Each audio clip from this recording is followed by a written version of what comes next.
नमस्कार मित्रों, मैं डॉक्टर चिंतामणि मालवी अपने YouTube चैनल पर आपका स्वागत करता हूं। बंधुओं, पहले मध्य प्रदेश में डाकू हुआ करते थे, तो कई बार महिलाएं भी डाकू बन जाती थी। तो कोई औरत, महिला चाहे कितनी बदसूरत हो, लेकिन यदि वो बंदूक उठा करके बेहड़ों में कूद जाती थी तो लोग उसे दस्यु सुंदरी कहते थे। वैसे ही कोई व्यक्ति, चाहे वो कितना ही बुरा हो, उसके विचार चाहे अपने पद के कितने ही विपरीत हो, या वो समाज के लिए घातक भी हो, लेकिन वो यदि भगवा पहन लेता है तो लोग उसका सम्मान करते हैं, वह सम्मान का पात्र हो जाता है। महात्मा बुद्ध का एक बहुत अच्छा सिद्धांत है, अर्थ क्रियाकारित्व। तो उसमें महात्मा बुद्ध कहते हैं कि जो वस्तु जिस चीज के लिए है, यदि वह कार्य नहीं करती तो उसे उस नाम से नहीं पुकारा जा सकता।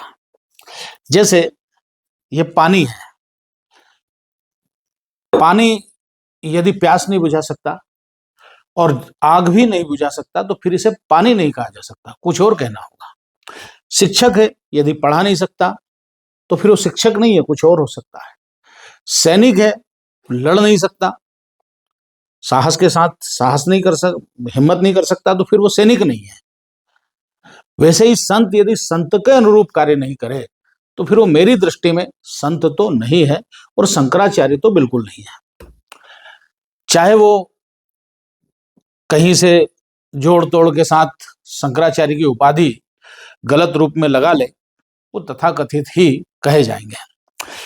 जब शंकराचार्य की बात करें तो मुझे निश्चित रूप से लगता है कि हमें आदि शंकराचार्य की बात जरूर करना चाहिए, क्योंकि बेस तो वही है।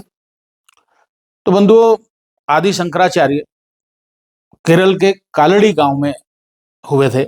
मैं उन सौभाग्यशालियों में उस गांव भी गया था, और मैं उस तालाब में भी गया था जहां उनका पैर मगर ने पकड़ा था और उन्होंने अपनी माता से संन्यास की अनुमति ली थी।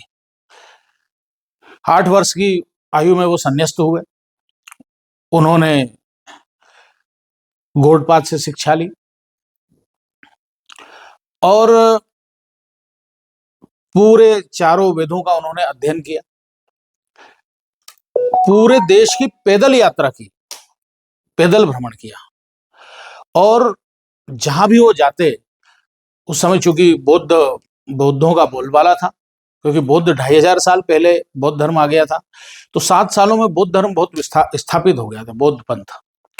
तो उन्होंने तर्क में, शास्त्रार्थ में बौद्धों को पराजित किया, जैनों से शास्त्रार्थ करे, और जो अलग अलग पंथ थे उनको शास्त्रार्थ करके जो मूल सनातन है, जो हमारा मूल दर्शन है, उसकी ओर उन्मुख किया, उन्हें अपना शिष्य बनाया।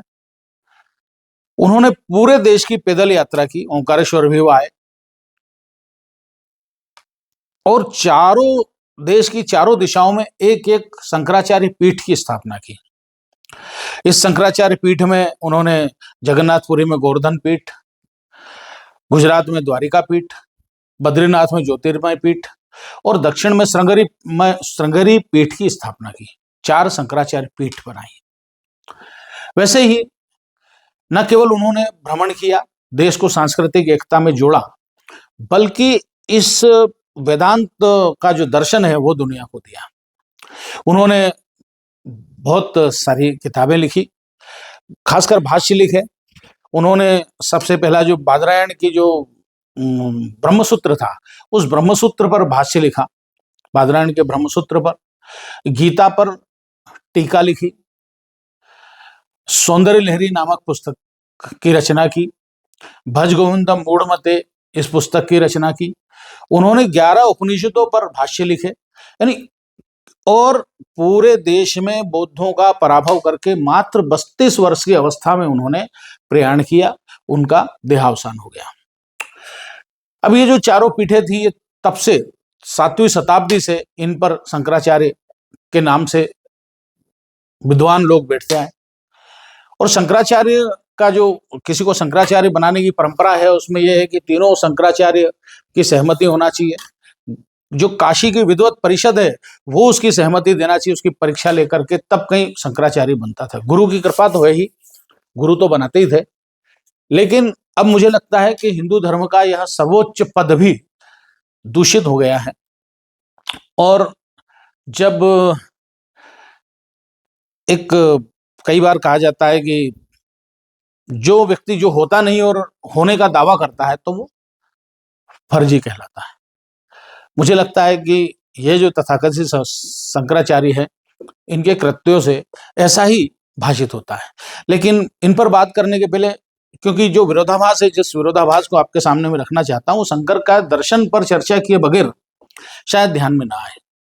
शंकर ने वेदांत दर्शन दिया, उन्होंने ब्रह्मैक्यत्व की निरूपित किया, और उन्होंने कहा कि अपने जो वेदांत दर्शन में उन्होंने कहा कि ब्रह्म एक है और ब्रह्म एकमात्र सत्ता है, दूसरी कोई सत्ता ही नहीं है, बाकी जो कुछ है वो सब भ्रम है। तो यह जो जगत के कार्य व्यवहार है, हम है, ये दुनिया है, ये सब भ्रम है। ब्रह्म सत्य, जगत मिथ्या। तो ब्रह्म ही एकमात्र सत्य है, तो फिर हमारा अस्तित्व क्या है? तो उन्होंने कहा कि सत्य तीन प्रकार का, एक पारमार्थिक सत्य, एक व्यवहारिक सत्य और एक प्रातिभाषिक सत्य। तो यह जो जगत है ये व्यवहारिक सत्य है, पारमार्थिक सत्य तो केवल ब्रह्म है। और चूंकि हम है तो हम भी वो ब्रह्म ही है, केवल वैसे जैसे एक चंद्रमा अनेक जल कूपों में या अनेक जल के बर्तनों में अलग अलग दिखाई देता, लेकिन वस्तुतः वो उसका अस्तित्व नहीं, अस्तित्व केवल उस चंद्रमा का है। हमें केवल भाषित होता है, जैसे अंधेरे में कहीं रस्सी, कहीं हम अंधेरे में जाएं और हमें कोई मुड़ी तुड़ी चीज दिखाई दे, हम डर जाएं, घबरा जाएं, पसीने पसीने हो जाए, लेकिन जब हम देखते हैं कोई टार्च लेकर के आता है तो हमको लगता नहीं नहीं सांप नहीं है, रस्सी है।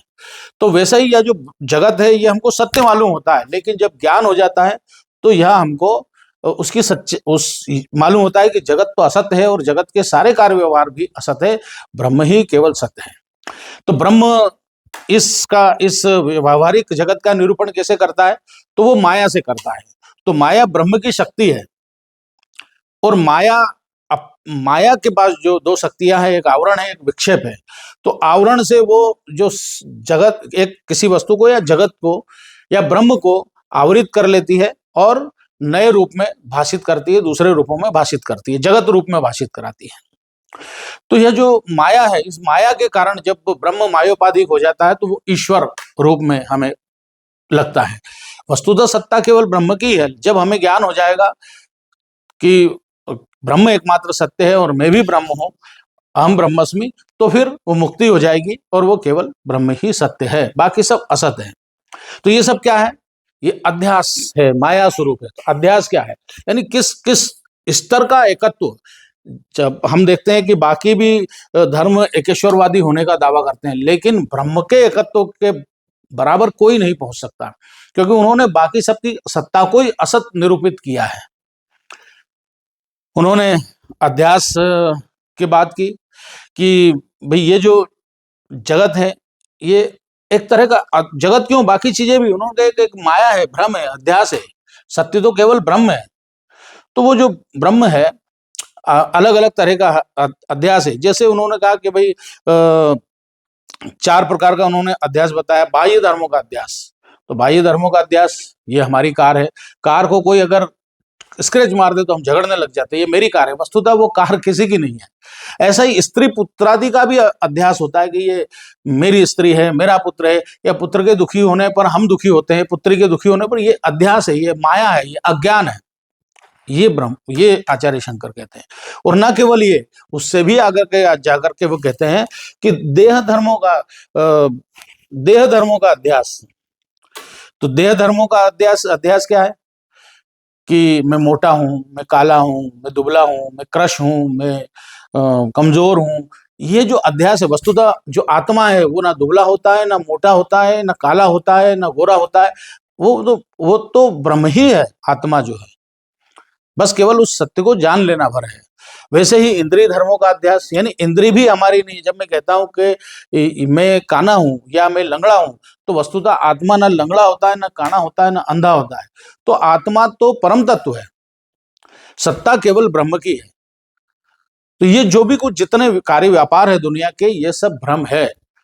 अब इतना बड़ा ब्रह्म सिद्धांत जो है वो आचार्य शंकर निरूपित करते हैं। उनके मुक्ति पर बात की जा सकती है, वो एक लंबा विषय है और उसको इस 10-20 मिनट के उसमें नहीं लिया जा सकता। लेकिन जब हम मुक्ति की, माया की, अध्यास की, लेकिन उस माया से स्वयं ब्रह्म प्रभावित नहीं होता। जैसे कि जादूगर जो है वो खुद अपने जादू से प्रभावित नहीं होता, वैसे ही ब्रह्म माया से अप्रभावित रहता है, लेकिन माया ब्रह्म की शक्ति है। अब सीधे अभिमुक्तेश्वरानंद की ओर आते हैं। ठीक विपरीत आचरण अभिमुक्तेश्वरानंद जी का है। कैसे है? आप देखिए कि इन तथाकथित आचार्य ने कोई पुस्तक नहीं लिखी, किसी ग्रंथ का भाष्य नहीं लिखा, कभी वेदांत पर, गीता पर, किसी दार्शनिक ग्रंथ पर कोई दार्शनिक चर्चा आपने अभिमुक्तेश्वरानंद के मुंह से नहीं सुनी होगी। कोई समाज को दिशा देने का कार्य इन्होंने नहीं किया। फिर आचार्य शंकर ने पूरे देश का भ्रमण किया। उस समय बद्रीनाथ, बर्फ में गए, बद्रीनाथ तक पहुंचे और पूरे देश में एक सांस्कृतिक एकता में बांध दिया। पूरे देश में पैदल ये भ्रमण किया। लेकिन हमारे ये जो तथाकथित शंकराचार्य हैं, ये 50 कदम पैदल नहीं जा सकते। लोगों का मरना मंजूर, भगदड़ होना मंजूर, लेकिन इनको अपना अभिमान, मैं और मेरा, जहां आचार्य शंकर का दर्शन कह रहा है कि ये मेरा शरीर भी मेरा नहीं है, ये भी भ्रम है, ये भी धोखा है, वस्तुतः तो केवल आत्मा है जो ब्रह्म है। और ये इतने अज्ञानी है कि अपने शरीर और अपने अहंकार को लेकर के इतने ज्यादा आग्रही है कि 3 दिन शंकराचार्य जैसी संस्था का नाम लेकर के वो धरने पर बैठे। फिर आप देखिए कि शास्त्रों की बात नहीं करते, जब भी करते हैं केवल राजनीतिक बयानबाजी करते हैं। तो जब जगत ही असत है, जगत ही भ्रम है, धोखा है, अध्यास है, छल है, छलावा है, तो फिर ये किस किस जगत की बात कर रहे हैं और कौन से समस्याओं की बात कर रहे हैं? जगत ही भ्रम है। दूसरा, आचार्य शंकर ने बौद्धों को और अन्य पंथ के लोग थे उनको तर्क से, दर्शन से सत्य का ज्ञान कराया, परास्त किया। लेकिन इनके आचरण को हम देखें तो ये हमेशा ऐसा लगता है जैसे एक तरह के मुस्लिम परस्त आचार्य हैं। ये हमेशा वो काम करते हैं जो हिंदुओं के खिलाफ हो, सनातन विरोधी हो। आचार्य शंकर ने देश को सांस्कृतिक एकता में जोड़ा, लेकिन ये तोड़ने का काम करते हैं। इन्होंने धारा 370 हटाने तक का विरोध किया है, जो कि हमारे कश्मीर को देश से एक तरह से अलग बताती थी और वहां संसद का कानून लागू नहीं होता था जब तक कि वहां उसकी विधानसभा उसे स्वीकार न कर ले। जब भी कोई कानून संसद में बनता था तो ये कहा जाता था कि जम्मू कश्मीर को छोड़कर लागू होगा। तो ये तो बिल्कुल विपरीत आचरण करते हैं। सारे बयान भी इनके इसी प्रकार के। ऐसा लगता है जैसे बागड़ खेत खा रही हो। जिनको सनातन की रक्षा करना चाहिए वो सनातन का विरोध करने का काम करते हैं। जैसे आप देखिए इनके सारे बयान जब हम देखेंगे कि जब कावड़ यात्रा के रूट पर हमने देखा कि तमाम जो मुस्लिमों में बाकी धर्मों के प्रति, चाहे वो ईसाई हो, यहूदी हो, हिंदू हो, बौद्ध हो, ईर्ष्या रहती है एक स्वाभाविक, और ये उनका धर्म उन्हें सिखाता है। तो आप देखिए कि जब वो थूकते हैं, मूतते हैं भोजन में और नाम हिंदू रखते हैं, और ये जब ये आदेश पारित हुआ कि दुकान पर नाम लगाना पड़ेगा मालिक का, तो इन्होंने उसका विरोध किया। बहुत बड़ा अपराधी जिसने कई हत्याएं की और कुख्यात हत्यारा जो था, उसकी जब हत्या हुई अतीक अहमद की, तो इन्होंने सरकार की निंदा की कि उसे सुरक्षा उपलब्ध नहीं करा पाई। ये अतीक की रक्षा के लिए सन्यास लिए हुए, ये किसकी रक्षा के लिए सन्यास लिए हुए? दूसरा, हम देखते हैं कि महाराष्ट्र में पालघर में संतों की हत्या हुई तो उस पर कोई स्वर इनका नहीं निकला, लेकिन जब राजनीतिक कारणों से उद्धव की सरकार चली गई तो वहां दुख प्रकट करने गए और घोषित रूप से कहा कि मैं बहुत दुखी हूं कि उद्धव की सरकार चली गई। उद्धव को मुख्यमंत्री होना चाहिए, शोक प्रकट किया। आप देखिए कि और किस तरह ये हिंदू विरोध का काम करते, हिंदू धर्म का या सनातन विरोधी का काम करते हैं। मैं कई बार कहता हूं कि जो तुलना नहीं करना चाहिए, लेकिन कोई व्यक्ति यदि कुत्ते को रोटी डालता है तो वो कम से कम उस पर भौंकता नहीं है, कभी काटता नहीं है, या उसकी जब भी जरूरत होती है तो उसके लिए कुछ करता है।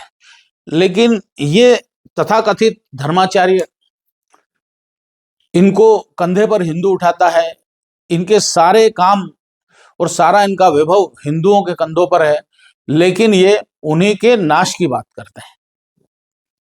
आप देखिए, ये इनका राजनीतिक एजेंडा और हिंदू धर्म में विभाजन किस प्रकार किया जाए उसकी कोशिश का एक वानगी, एक उदाहरण मैं आपके सामने देना चाहूंगा। वैसे ये कांग्रेसी संत कहे जाते हैं, इनके कांग्रेस की वो है यूथ विंग, उससे चुनाव लड़ चुके हैं, और इनके गुरुजी भी घोषित कांग्रेसी थे, दिग्विजय सिंह के गुरुजी थे। तो आप देखिए कि इन्होंने एक बार, बहुत बार बार कहते हैं वो, कि राहुल गांधी को हिंदू धर्म से हमने बर्खास्त कर दिया है। क्यों कर दिया? क्योंकि उसने मनुस्मृति की आलोचना की। अब इसमें यहाँ चालाकी देखिए, शरारत देखिए कि मनुस्मृति को आज हिंदू समाज का 80%, जबकि मैं कहता हूं कि 99% हिंदू विरोध करता है, क्योंकि मनुस्मृति वस्तुतः धार्मिक ग्रंथ नहीं है। किसी भी हिंदू घर में मनुस्मृति नहीं मिलती। वो स्मृति का मतलब होता है कानून, जो उस समय कोई कानून था, आज नहीं है, तो वो धार्मिक ग्रंथ तो नहीं है। लेकिन यह निरूपित करना कि मनुस्मृति ही हिंदू ग्रंथ है और जो मनुस्मृति की आलोचना करेगा हिंदू नहीं रहेगा, एक तरह से समाज में विभाजन डालने की कोशिश इन्होंने, ये कितने घातक हो सकते हैं इसका एक उदाहरण मैं आपके सामने रख रहा हूं। इनके सारे बयान, सारी कोशिशें इसी तरह की होती है। फिर अपने आप को ब्राह्मण घोषित करना भी गलत बात है, क्योंकि आपका कहीं भी जैसी कोई ब्राह्मण तो ज्ञान फैलाता है, हिंदू समाज को आध्यात्मिक नेतृत्व देता है, आप तो विभाजन की बात करते हैं। फिर जब उनको घेरा जाता है कि आपको ही क्यों रोका गया, आप ऐसा क्यों करते हैं, बोले योगी मोदी मेरे विरोधी है क्योंकि मैं गो हत्या का विरोध करता हूं। मेरा प्रश्न यहां है कि गो हत्या कोई आज से नहीं हो रही है, और गो हत्या को रोकने के लिए कानून भी बने हुए हैं। मेरा प्रश्न ये है कि आपने कितनी गौशालाएं चलाई, आपने कितने प्रयास किए गो हत्या रोकने के। आज माननीय नरेंद्र मोदी जी की सरकार ने नई योजना लाए, उन्होंने करोड़ों रुपया जो है पशु संवर्धन विभाग में दिया है, और पद्धति वो लाए हैं जिसमें इंजेक्शन से जो है गाय के बच्चे या होने की प्रक्रिया होती है। आईवीएफ एक और नई पद्धति ले आए जिसमें बाहर ही भ्रूण बना करके रोपित कर दिया जाता है, और इसमें 99% या जिसका रेट अभी 90% का, 90% फीमेल ही पैदा होती है, और वो भी अच्छे नस्ल की फीमेल पैदा होती है। तो अब धीरे धीरे जो मांस व्यापार है या गाय कटने की प्रक्रिया कुछ सालों बाद अपने आप खत्म हो जाएगी। क्यों खत्म हो जाएगी? कि अब ज्यादातर चूंकि बैलों का जरूरत बची नहीं, ना दामन चलती है, ना खेत बैलों से जोता जाता है, ना पाड़ों की जरूरत है, अब इंजेक्शन से सब कुछ 90% फीमेल हो रहे हैं। तो अब कोशिश तो वैज्ञानिक प्रयासों की बजाय इस तरह की हिंदुओं को मूर्ख बनाने की कोशिश। तो कुल करके मुझे ऐसा लगता है कि आचार्य जो अभिमुक्तेश्वरानंद है, ये हिंदू समाज के लिए घातक हैं, और हिंदू समाज को भी अपने रहनुमाओं की पहचान होनी चाहिए, अपने मार्गदर्शकों का ज्ञान होना चाहिए कि कौन हमें सही रास्ते पर ले जाएगा। लेकिन हिंदू, सामान्य हिंदू फिर भी मति भ्रम उसको हो सकता है। ये जिम्मेदारी बड़ी है तीनों शंकराचार्यों की कि वो घोषित करे, वो बताए कि ये शंकराचार्य है या नहीं है, क्योंकि कोर्ट केस में चल रहा है सुप्रीम कोर्ट में। और केवल इतना ही नहीं, तीनों शंकराचार्यों की जिम्मेदारी तो है ही। जो बड़े संत बनते हैं महामंडलेश्वर कहते हैं, मतलब 13 ही अखाड़ों के आचार्य जो कहते हैं, वो आचार्य महामंडलेश्वर जैसे लोगों को आगे आकर के बताना चाहिए कि शंकराचार्य है या नहीं है। काशी विद्वत परिषद की बड़ी जिम्मेदारी है, वो घोषित करेगी ये शंकराचार्य है या नहीं है। क्योंकि ऐसे शंकराचार्य के नाम पर तमाम, आज देखिए कांग्रेस उनके पीछे खेल रही है। वो समाजवादी पार्टी जो केवल तुष्टीकरण करती है, हिंदुओं के लिए के खिलाफ हमेशा खड़ी रहती है, हिंदुओं की थानों में रिपोर्ट तक देते थे ये, और कितनी गौ हत्याएं उस समय खुले में होती थी। तमाम जितने हिंदू विरोधी वो सब इनके पीछे हो लिए हैं। तो ये जो विभ्रम की स्थिति है, इसको समाप्त करने का भी काम आचार्यों का है। मुझे लगता है कि धर्माचार्यों को अपनी भूमिका आगे आकर के करना चाहिए। बहुत बहुत धन्यवाद। भारत माता की जय।